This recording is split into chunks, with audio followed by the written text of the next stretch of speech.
You would think if the title of a bill is unconstitutional, the bill would be dead on arrival. Well, not in Washington state. Hey, everybody, I'm Julie Barrett, founder of Conservative Ladies of America and Conservative Ladies of Washington, and I'm back with another bill of the day for Washington state. This is our final bill of the day for 2024. Today, I'm going to be telling you about Senate Bill 5123, which has been pre-filed by Washington State Senator Twana Nobles in advance of the 2025 session, which starts Monday, January 13th. All right, so Senate Bill 5123 is an act relating to expanding protections for certain students to promote inclusivity in public schools. We all know that it is unconstitutional to treat certain groups of people with special rights and privileges, and in this case, protections. So, what Senate Bill 5123 does is it expands on the anti-discrimination laws in Washington state, and it adds new categories like gender expression, gender identity, homelessness, immigration status, and neurodivergence to the list of protected classes in Washington's public school system. You would think, given that the bill is unconstitutional, that it wouldn't go anywhere, but not the case. And what we see in Washington and even at a federal level and in states all across the country is that legislators don't really adhere to the Constitution as much as they should. So, this is a reason why we tell citizens that you should really be watching your legislation in your state and even at a federal level to hold your elected officials accountable to their duty to uphold the Constitution. They should not be passing and voting for unconstitutional legislation. Well, let's dig into this a little bit to see what they're doing to change the definition of some of these protected classes. So, first of all, let's look at gender expression. Gender expression means the external appearance of one's gender identity, usually expressed through behavior, clothing, body characteristics, or voice, and which may or may not conform to socially defined behaviors and characteristics typically associated with being either masculine or feminine.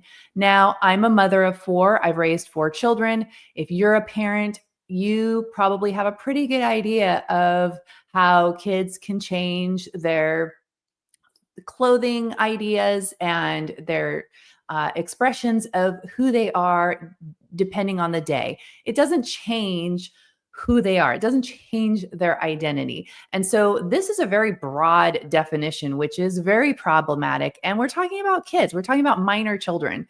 The bill defines gender identity as a person's internal sense of being male, female, both, neither, or in between, independent of how it is expressed or perceived by others.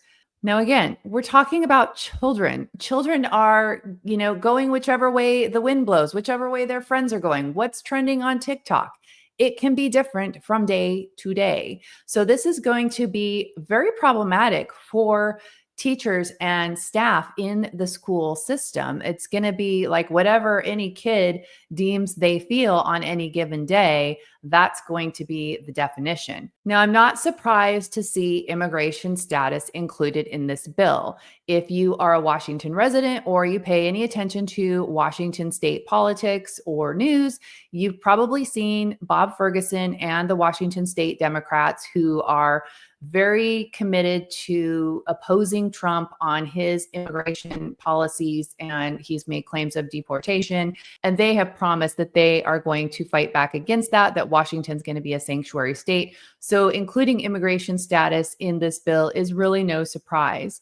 The definition for immigration status per the text of this bill means the actual or perceived legal condition or classification of a person and their parents or guardians if the person is a minor as it relates to their presence and rights to reside in a country that is not their country of citizenship or origin. Immigration status includes, but is not limited to, the statuses of naturalized citizen, permanent resident, visa holder, undocumented, and refugee. During the 2024 session, Washington legislature passed House Bill 2368, which was supported by and co-sponsored by Republicans. This bill created the Office of Refugee and Immigrant Assistance, which would give housing, food, job help to refugees and asylees. There was also substantial funding for this bill to the tune of like $50 million that's already been paid out in 2024. So this goes along with just all of their other policies that have been protecting immigrants and strengthening Washington as a sanctuary state. Now, we obviously oppose this bill just on the basis that it's unconstitutional, but we also have strong concerns about this bill because it applies to the public education system, which is already drastically failing Washington students. The test scores in Washington are abysmal, and we would like the Washington education system to focus on academic education of the students so that they are prepared to do life once they graduate from the school system. But Washington is creating all of these graduation pathways to graduate these students, even if they're not meeting the basic standards.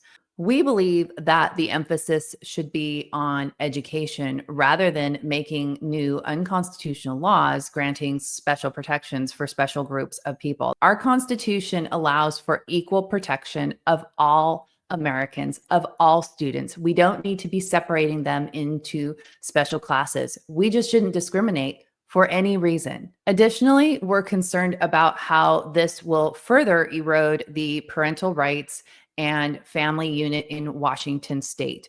We know that Washington has very anti-family laws already. We know that the schools are gender inclusive schools, which means that the schools can transition your child without telling you. They're offering kids medical services. They get access to what's called protected health care. So if your child goes to school and wants to access so-called gender affirming care, this was passed in 2023 under Senate Bill 5599. The school can provide your student with that access with no consent, not even notification to the parents. So this kind of encourages teachers to be doing this whole gender ideology stuff, to be influencing students in this way. And you've got to think, as these kids are at this very impressionable age, they want to be liked. They want to be doing what's trendy, what's popular. So a kid who maybe isn't confused at all might be drawn into that just to